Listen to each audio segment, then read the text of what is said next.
The Mirror of Matsuyama, a story of old Japan.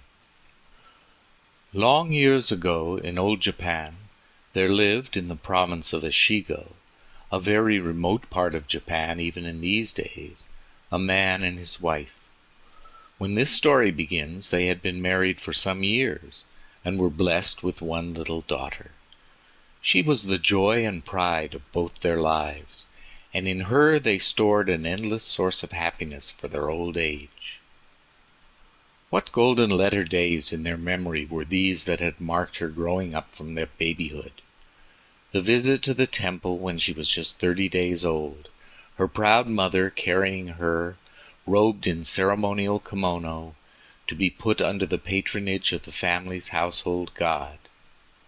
Then her first dolls' festival, when her parents gave her a set of dolls and their miniature belongings to be added to as year succeeded year. And perhaps the most important occasion of all, on her 3rd birthday, when her first obi, a broad brocade sash of scarlet and gold, was tied round her small waist, a sign that she had crossed the threshold of girlhood and left infancy behind. Now that she was 7 years of age, she had learned to talk and to wait upon her parents in those several little ways so dear to the hearts of fond parents. Their cup of happiness seemed full. There could not be found in the whole of the island empire a happier little family. One day there was much excitement in the home, for the father had been suddenly summoned to the capital on business. In these days of railways and jinrickshaws and other rapid modes of traveling, it is difficult to realize what such a journey as that from Matsuyama to Kyoto meant. The roads were rough and bad, and ordinary people had to walk every step of the way, whether the distance were 100 or several hundred miles. Indeed, in those days it was as great an undertaking to go up to the capital as it is for a Japanese to make a voyage to Europe now. So the wife was very anxious while she helped her husband get ready for the long journey, knowing what an arduous task lay before him. Vainly she wished that she could accompany him, but the distance was too great for the mother and child to go, and besides that it was the wife's duty to take care of the home. All was ready at last, and the husband stood in the porch with his little family round him. "Do not be anxious. I will come back soon," said the man. "While I am away, take care of everything, and especially of our little daughter." "Yes, we shall be all right. But you must take care of yourself and delay not a day in coming back to us," said the wife, while the tears fell like rain from her eyes. The little girl was the only one to smile, for she was ignorant of the sorrow of parting, and did not know that going to the capital was at all different from walking to the next village, which her father did very often. She ran to his side and caught hold of his long sleeve to keep him a moment. "Father, I will be very good while I am waiting for you to come back, so please bring me a present." As the father turned to take a last look at his weeping wife and smiling, eager child, he felt as if someone were pulling him back by the hair, so hard was it for him to leave them behind, for they had never been separated before. But he knew that he must go, for the call was imperative. With a great effort he ceased to think, and resolutely turning away, he went quickly down the little garden and out through the gate. His wife, catching up the little child in her arms, ran as far as the gate, and watched him as he went down the road between the pines till he was lost in the haze of the distance, and all she could see was his quaint peaked hat, and at last that vanished too. "Now father has gone. You and I must take care of everything till he comes back," said the mother, as she made her way back to the house. "Yes, I will be very good," said the child, nodding her head, "and when father comes home, please tell him how good I have been, and then perhaps he will give me a present." "Father is sure to bring you something that you want very much, I know, for I asked him to bring you a doll. You must think of father every day, and pray for a safe journey till he comes back." "Oh, yes, when he comes home again, how happy I shall be," said the child, clapping her hands, and her face growing bright with joy at the glad thought. It seemed to the mother, as she looked at the child's face, that her love for her grew deeper and deeper. Then she set to work to make the winter clothes for the three of them.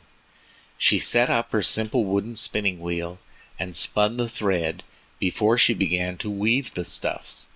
In the intervals of her work, she directed the little girl's games and taught her to read the old stories of her country. Thus did the wife find consolation in work during the lonely days of her husband's absence. While the time was thus slipping quickly by in the quiet home, the husband finished his business and returned. It would have been difficult for anyone who did not know the man well to recognize him.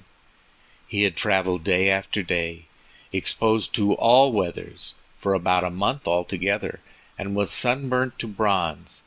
But his fond wife and child knew him at a glance, and flew to meet him from either side, each catching hold of one of his sleeves in their eager greeting. Both the man and his wife rejoiced to find each other well. It seemed a very long time to all, till, the mother and child helping, his straw sandals were untied, his large umbrella hat taken off, and he was again in their midst, in the old familiar sitting room that had been so empty while he was away. As soon as they sat down on the white mats, the father opened a bamboo basket that he had brought with him, and took out a beautiful doll and a lacquer box full of cakes. "Here," he said to the little girl, "is a present for you. It is a prize for taking care of mother and the house so well while I was away."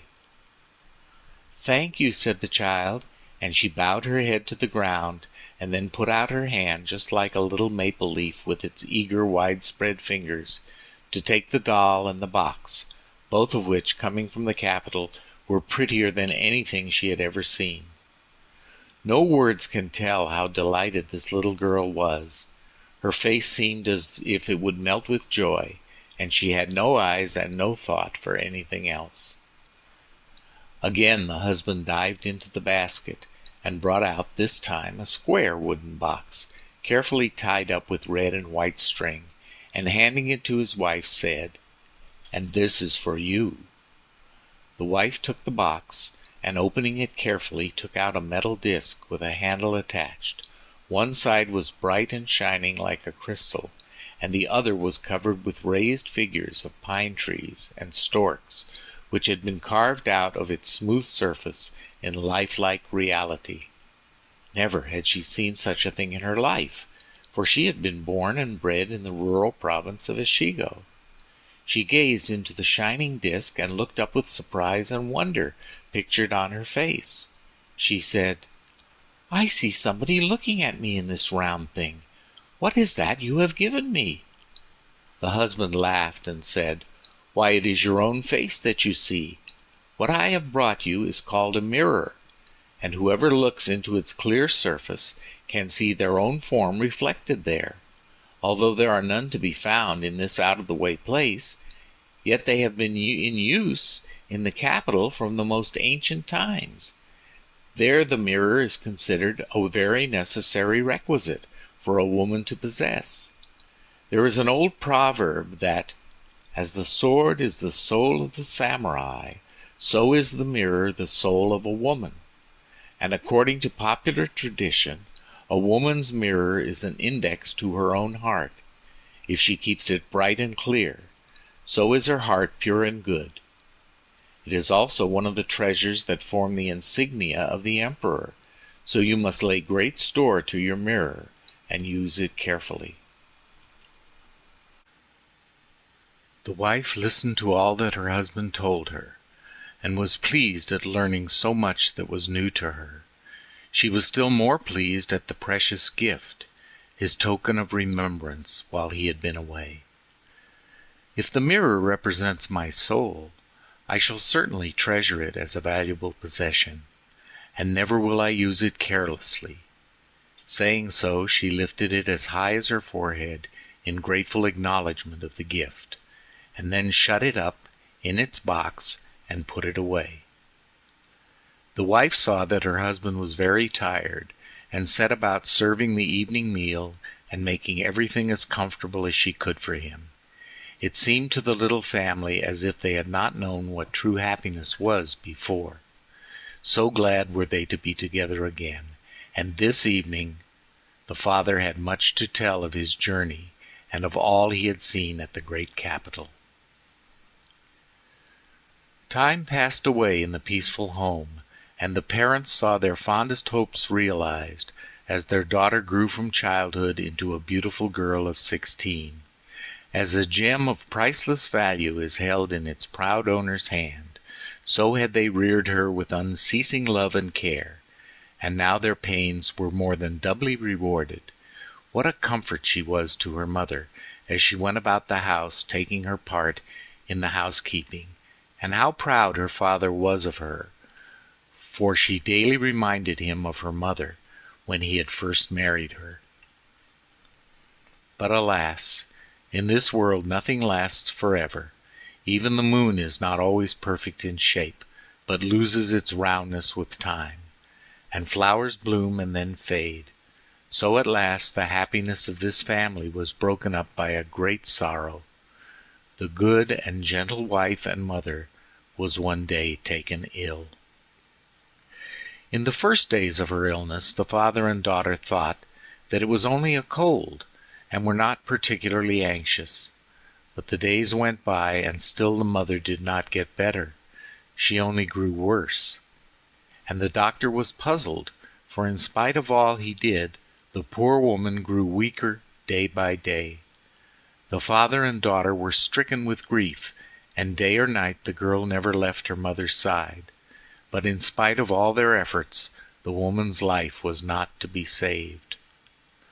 One day, as the girl sat near her mother's bed, trying to hide with a cheery smile the gnawing trouble in her heart, the mother roused herself, and taking her daughter's hand, gazed earnestly and lovingly into her eyes. Her breath was labored, and she spoke with difficulty. "My daughter, I am sure that nothing can save me now. When I am dead, promise me to take care of your dear father and try to be a good and dutiful woman." "Oh, mother," said the girl as the tears rushed to her eyes, "you must not say such things. All you have to do is make haste and get well. That will bring the greatest happiness to father and myself." "Yes, I know. And it is a comfort to me in my last days to know how greatly you long for me to get better. But it is not to be. Do not look so sorrowful, for it was so ordained in my previous state of existence that I should die in this life just at this time. Knowing this, I am quite resigned to my fate. And now I have something to give you, whereby to remember me while I am gone." Putting her hand out, she took from the side of the pillow a square wooden box tied up with a silken cord and tassels. Undoing this very carefully, she took out of the box the mirror that her husband had given her years ago. "When you were still a little child, your father went up to the capital and brought me back, as a present, this treasure. It is called a mirror.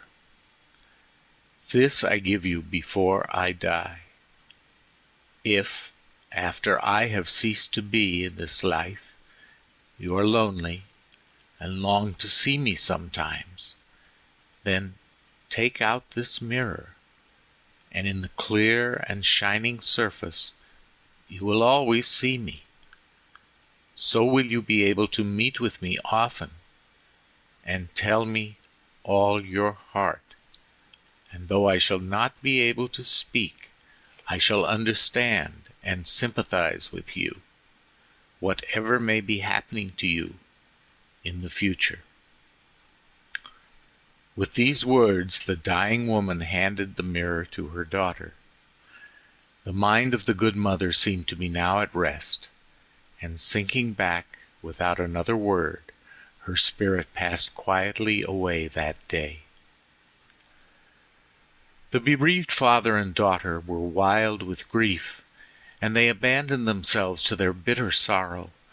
They felt it to be impossible to take leave of the loved woman who till now had filled their whole lives, and to commit her body to the earth. But this frantic burst of grief passed, and then they took possession of their own hearts again, crushed though they were in resignation. In spite of this, the daughter's life seemed to be desolate. Her love for her dead mother did not grow less with time, and so keen was her remembrance that everything in daily life, even the falling of the rain and the blowing of the wind, reminded her of her mother's death, and all that they had loved and shared together. One day, when her father was out, and she was fulfilling her household duties alone, her loneliness and sorrow seemed more than she could bear. She threw herself down in her mother's room and wept as if her heart would break. Poor child! She longed just for one glimpse of the loved face, one sound of the voice calling her pet name, or for one moment's forgetfulness of the aching void in her heart. Suddenly she sat up. Her mother's last words had rung through her memory, hitherto dulled by her grief. "Oh, my mother told me when she gave me the mirror as a parting gift, that whenever I looked into it I should be able to meet her, to see her. I had nearly forgotten her last words. How stupid I am! I will get the mirror now and see if it can possibly be true." She dried her eyes quickly, and going to the cupboard, took out the box that contained the mirror, her heart beating with expectation as she lifted the mirror out and gazed into its smooth face. Behold, her mother's words were true. In the round mirror before her, she saw her mother's face. But oh, the joyful surprise! It was not her mother, thin and wasted by illness, but the young and beautiful woman, as she remembered her, far back in the days of her own earliest childhood. It seemed to the girl that the face in the mirror must soon speak, almost that she heard the voice of her mother, telling her again to grow up to be a good woman and a dutiful daughter. So earnestly did the eyes in the mirror look back into her own. "It is certainly my mother's soul that I see. She knows how miserable I am without her, and she has come to comfort me. Whenever I long to see her, she will meet me here. How grateful I ought to be." And from this time the weight of sorrow was greatly lightened for her young heart. Every morning, to gather strength for the day's duties before her, and every evening, for consolation before she lay down to rest, did the young girl take out the mirror and gaze at the reflection which in the simplicity of her innocent heart she believed to be her mother's soul. Daily she grew in the likeness of her dead mother's character, and was gentle and kind to all, and a dutiful daughter to her father. A year spent in mourning had thus passed away in the little household, when, by the advice of his relations, the man married again, and the daughter now found herself under the authority of a stepmother. It was a trying position, but her days spent in the recollection of her own beloved mother, and of trying to be what that mother would wish her to be, had made the young girl docile and patient, and she now determined to be filial and dutiful to her father's wife in all respects. Everything went on apparently smoothly in the family for some time under the new regime. There were no winds or waves of discord to ruffle the surface of everyday life, and her father was content. But it is a woman's danger to be petty and mean, and stepmothers are proverbial all the world over, and this one's heart was not as her first smiles were. As the days and weeks grew into months, the stepmother began to treat the motherless girl unkindly, and to try and come between the father and the child. Sometimes she went to her husband and complained of her stepdaughter's behavior, but the father, knowing that this was to be expected, took no notice of her ill-natured complaints. Instead of lessening his affection for his daughter, as the woman desired, her grumblings only made him think of her the more. The woman soon saw that he began to show more concern for his lonely child than before. This did not please her at all, and she began to turn over in her mind how she could by some means or other drive her stepchild out of the house. So crooked did the woman's heart become. She watched the girl carefully, and one day, peeping into her room in the early morning, she thought she discovered a grave enough sin of which to accuse the child to her father. The woman herself was a little frightened too at what she had seen. So she went at once to her husband, and wiping away some false tears, she said in a sad voice, "Please give me permission to leave you today." The man was completely taken by surprise at the suddenness of her request, and wondered whatever was the matter. "Do you find it so disagreeable," he asked, "in my house, that you can stay no longer?" No, it has nothing to do with you. Even in my dreams I have never thought that I wished to leave your side. But if I go on living here, I am in danger of losing my life. So I think it best for all concerned that you should allow me to go home." And the woman began to weep afresh. Her husband, distressed to see her so unhappy, and thinking that he could not have heard aright, said, "Tell me what you mean. How is your life in danger here?" "I will tell you, since you ask me. Your daughter dislikes me as her stepmother.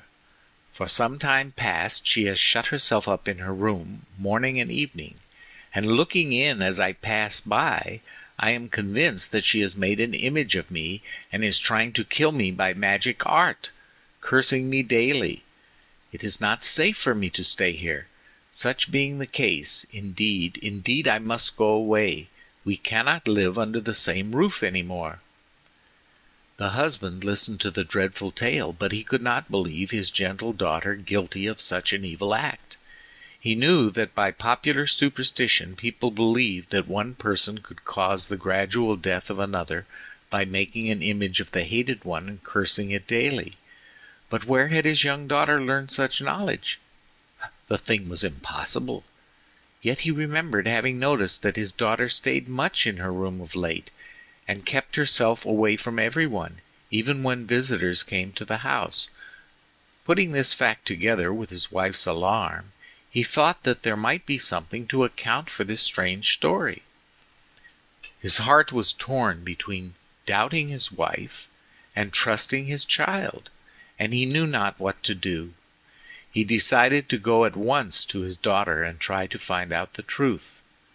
Comforting his wife and assuring her that her fears were groundless, he glided quietly to his daughter's room. The girl had for a long time past been very unhappy.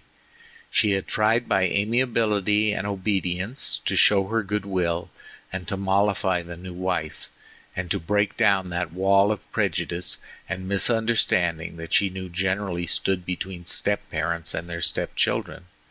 But she soon found that her efforts were in vain. The stepmother never trusted her, and seemed to misinterpret all her actions, and the poor child knew very well that she often carried unkind and untrue tales to her father. She could not help comparing her present unhappy condition with the time when her own mother was alive only a little more than a year ago. So great a change in this short time. Morning and evening she wept over the remembrance. Whenever she could, she went to her room and, sliding the screens to, took out the mirror and gazed, as she thought, at her mother's face. It was the only comfort that she had in these wretched days. Her father found her occupied in this way. Pushing aside the fusama, he saw her bending over something or other very intently. Looking over her shoulder to see who was entering her room, the girl was surprised to see her father, for he generally sent for her when he wished to speak to her. She was also confused at being found looking at the mirror, for she had never told anyone of her mother's last promise, but had kept it as a sacred secret in her heart. So before turning to her father, she slipped the mirror into her long sleeve. Her father, noting her confusion and her act of hiding something, said in a severe manner, "Daughter, what are you doing here, and what is it that you have hidden in your sleeve?" The girl was frightened by her father's severity. Never had he spoken to her in such a tone. Her confusion changed to apprehension, her color from scarlet to white. She sat dumb and shamefaced, unable to reply. Appearances were certainly against her. The young girl looked guilty, and the father, thinking that perhaps after all what his wife had told him was true, spoke angrily. "Then it is really true that you are daily cursing your stepmother and praying for her death? Have you forgotten what I told you, that although she is your stepmother, you must be obedient and loyal to her? What evil spirit has taken possession of your heart, that you should be so wicked? You have certainly changed, my daughter. What has made you so disobedient and unfaithful?" And the father's eyes filled with sudden tears to think that he should have to upbraid his daughter in this way. She, on her part, did not know what he meant, for she had never heard of the superstition that by praying over an image it is possible to cause the death of a hated person. But she saw that she must speak and clear herself somehow. She loved her father dearly, and could not bear the idea of his anger. She put out her hand on his knee deprecatingly. "Father, father, do not say such dreadful things to me. I am still your obedient child. Indeed I am, however stupid I may be. I should never be able to curse anyone who belonged to you, much less pray for the death of one you love. Surely someone has been telling you lies, and you are dazed, and you know not what you say, or some evil spirit has taken possession of your heart. As for me, I do not know, no, not so much as a dewdrop, of the evil thing of which you accuse me." But the father remembered she had hidden something away when he first entered the room, and even this earnest protest did not satisfy him. He wished to clear up all his doubts once and for all. "Then why are you always alone in your room these days? And tell me, what is that you have hidden in your sleeve? Show it to me at once." Then the daughter, though shy of confessing how she had cherished her mother's memory, saw that she must tell her father all in order to clear herself. So she slipped the mirror out from her long sleeve and laid it before him. "This," she said, "is what you saw me looking at just now." "Why," he said in great surprise, "this is the mirror that I brought as a gift to your mother when I went up to the capital many years ago. And so you have kept it all this time? Now why do you spend so much of your time before this mirror?" Then she told him of her mother's last words, and of how she had promised to meet her child whenever she looked into the glass. But still the father could not understand the simplicity of his daughter's character in not knowing that what she saw reflected in the mirror was in reality her own face, and not that of her mother. "What do you mean?" he asked. "I do not understand how you can meet the soul of your lost mother by looking in this mirror." "It is indeed true," said the girl, "and if you don't believe what I say, look for yourself." And she placed the mirror before her. There, looking back from the smooth metal disc, was her own sweet face. She pointed to the reflection seriously. "Do you doubt me still?" she asked earnestly, looking up into his face. With an exclamation of sudden understanding, the father smote his two hands together. "How stupid I am! At last I understand. Your face is as like your mother's as the two sides of a melon. Thus you have looked at the reflection of your face all this time, thinking that you were brought face to face with your lost mother. You are truly a faithful child. It seems at first a stupid thing to have done, but it is not really so. It shows how deep has been your filial piety, and how innocent your heart. living in constant remembrance of your lost mother has helped you to grow like her in character. How clever it was of her to tell you to do this. I admire and respect you, my daughter, and I am ashamed to think that for one instant I believed your suspicious stepmother's story, and suspected you of evil, and came with the intention of scolding you severely, while all this time you have been so true and good. Before you I have no countenance left, and I beg you to forgive me." And here the father wept. He thought of how lonely the poor girl must have been, and of all that she must have suffered under her stepmother's treatment. His daughter steadfastly keeping her faith and simplicity in the midst of such adverse circumstances, bearing all her troubles with so much patience and amiability, made him compare her to the lotus, which rears its blossom of dazzling beauty out of the slime and mud of the moats and ponds, fitting emblem of a heart which keeps itself unsullied while passing through the world. The stepmother, anxious to know what would happen, had all this while been standing outside the room. She had grown interested and had gradually pushed the sliding screen back till she could see all that went on. At this moment she suddenly entered the room, and dropping to the mats, she bowed her head over her outspread hands before her stepdaughter. "I am ashamed, I am ashamed," she exclaimed in broken tones. "I did not know what a filial child you were. Through no fault of yours, but with a stepmother's jealous heart, I have disliked you all the time. Hating you so much myself, it was but natural that I should think you reciprocated the feeling. And thus, when I saw you retire so often to your room, I followed you, and when I saw you gaze daily into the mirror for long intervals, I concluded that you had found out how I disliked you, and that you were out of revenge trying to take my life by magic art. As long as I live, I shall never forget the wrong I have done you in so misjudging you, and in causing your father to suspect you.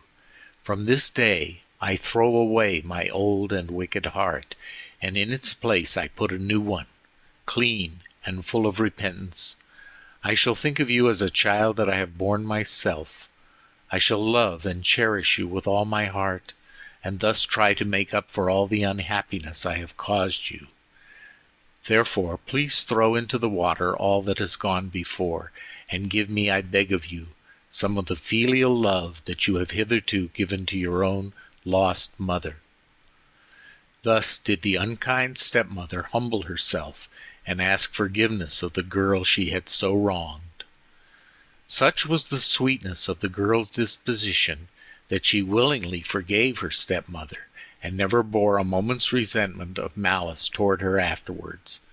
The father saw by his wife's face that she was truly sorry for the past, and was greatly relieved to see the terrible misunderstanding wiped out of remembrance by both the wrongdoer and the wronged. From this time on the three lived together as happily as fish in water. No such trouble ever darkened the home again, and the young girl gradually forgot that year of unhappiness in the tender love and care that her stepmother now bestowed on her. Her patience and goodness were rewarded at last.